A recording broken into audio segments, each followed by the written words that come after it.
Hi friends, నమస్తే. ప్రజాసేవ తెలుగు ఛానల్కి స్వాగతం. తెలంగాణ రాష్ట్రంలో ఉన్నటువంటి రేషన్ కార్డుదారులకి ముఖ్య గమనిక, మీ యొక్క రేషన్ కార్డుకి మీ యొక్క ఆధార్ నెంబర్స్ అనేది లింక్ అయి ఉన్నాయా లేదా అనేటటువంటి విషయాన్ని ఏ విధంగా మనం మన చేతిలో ఉన్నటువంటి మొబైల్ ఫోన్ ద్వారానే చూసుకోవాలి. ఒకవేళ లింక్ అయి లేనట్లయితే ఏ విధంగా లింక్ చేసుకోవాలి అనేటటువంటి పూర్తి వివరాలని నేను మీకైతే ఈ వీడియోలో అందించడం జరుగుతుంది. వీడియో చూస్తున్నటువంటి ప్రతి ఒక్కరు కూడా ఈ వీడియోని లైక్ చేయండి. లైక్ చేసిన వెంటనే హైప్ పాయింట్స్ అనేటటువంటి ఆప్షన్ వస్తుంది. ఈ వీడియోకి హైప్ పాయింట్స్ కూడా ఇస్తారని కోరుకుంటున్నాను. ఇంకా మన ఛానల్ని సబ్స్క్రైబ్ చేసుకున్నట్టయితే ఇలాంటి లేటెస్ట్ వీడియోస్ అన్నీ కూడా మీకు నోటిఫికేషన్లో రావాలి అనుకుంటే సబ్స్క్రైబ్ చేసుకోండి. పక్కనే ఉన్నటువంటి బెల్ ఐకాన్ పైన ట్యాప్ చేసి ఆల్ అని సెలెక్ట్ చేసుకోండి. ఇప్పుడైతే మనం ఈ యొక్క రేషన్ కార్డు ఆధార్ లింక్కి సంబంధించినటువంటి స్టేటస్ ఏ విధంగా చూడాలో చూపిస్తాను. వీడియోని కంటిన్యూ చేయండి.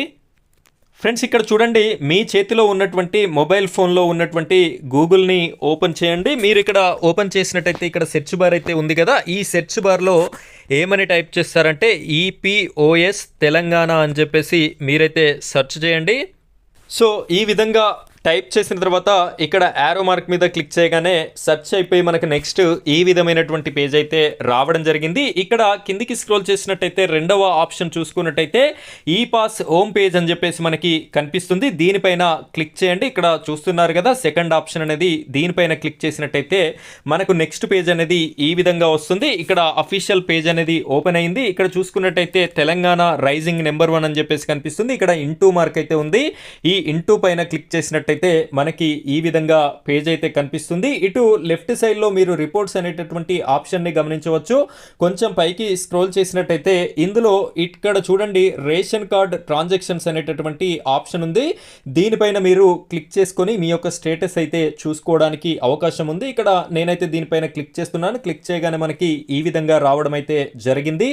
మంత్ డిసెంబర్ మంతే కాబట్టి అది ఆటోమేటిక్గా వచ్చింది. నెక్స్ట్ ఇయర్ వచ్చేసి 2025 కాబట్టి అది కూడా ఆటోమేటిక్గా రావడం అయితే జరిగింది. ఇక్కడ మూడవ ఆప్షన్ అయినటువంటి రేషన్ కార్డు నెంబర్ని ఎంటర్ చేసి మీరు గెట్ డీటెయిల్స్ పైన క్లిక్ చేసినట్టయితే మీ యొక్క ఆధార్ అదేవిధంగా రేషన్ కార్డు స్టేటస్ అనేది మనకి ఇక్కడ కనిపించడం జరుగుతుంది. సో నేను ఇక్కడ ఒక నెంబర్ని ఎంటర్ చేసి కూడా ఏ విధంగా వస్తుందో చూపిస్తాను చూడండి. ఫ్రెండ్స్, ఇక్కడ నేను రేషన్ కార్డు నెంబర్ని ఎంటర్ చేశాను. తర్వాత గెట్ డీటెయిల్స్ అనేటటువంటి ఆప్షన్ని క్లిక్ చేస్తున్నాను. చేయగానే ఈ విధంగా లోడింగ్ అయిపోయి మనకు పేజ్ అనేది ఇలా రావడం అయితే జరిగింది. ఈ డీటెయిల్స్ని అయితే నేను మీకు బ్లర్లో చూపిస్తున్నాను, ఎందుకంటే ప్రైవసీ డీటెయిల్స్ ఉంటాయి కాబట్టి వాటి కోసం అని చెప్పేసి బ్లర్లో చూపించడం జరుగుతుంది. ఇక్కడ మీరు క్లియర్గా చూసుకున్నట్టయితే సీరియల్ నెంబర్ ఉంది, నేమ్ ఉంది, యూఐడి నెంబర్ మీ యొక్క ఆధార్ నెంబర్ కూడా ఉంది, యూఐడి స్టేటస్ కూడా మనకి ఇక్కడ కనిపిస్తుంది.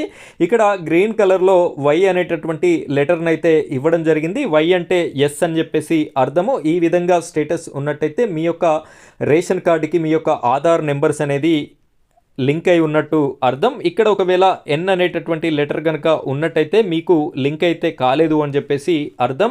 ఆ విధంగా ఎన్ అనేటటువంటి లెటర్ ఉన్నటువంటి ప్రతి ఒక్కరు కూడా మీరు మీ సేవకి వెళ్ళి మరలా ఈ యొక్క లింక్ అనేది చేసుకోవడానికి అవకాశం అయితే కలిగి ఉన్నారు. సో ప్రతి ఒక్కరు కూడా ఈ అవకాశాన్ని ఉపయోగించుకుంటారు అని చెప్పేసి నేను మీకోసం ఈ వీడియో చేసి పెట్టడం అయితే జరుగుతుంది. సో ఫ్రెండ్స్, ఇది ఈరోజు టాపిక్. మరో టాపిక్తో మళ్ళీ కలుద్దాం. Thank you friends, thank you very much.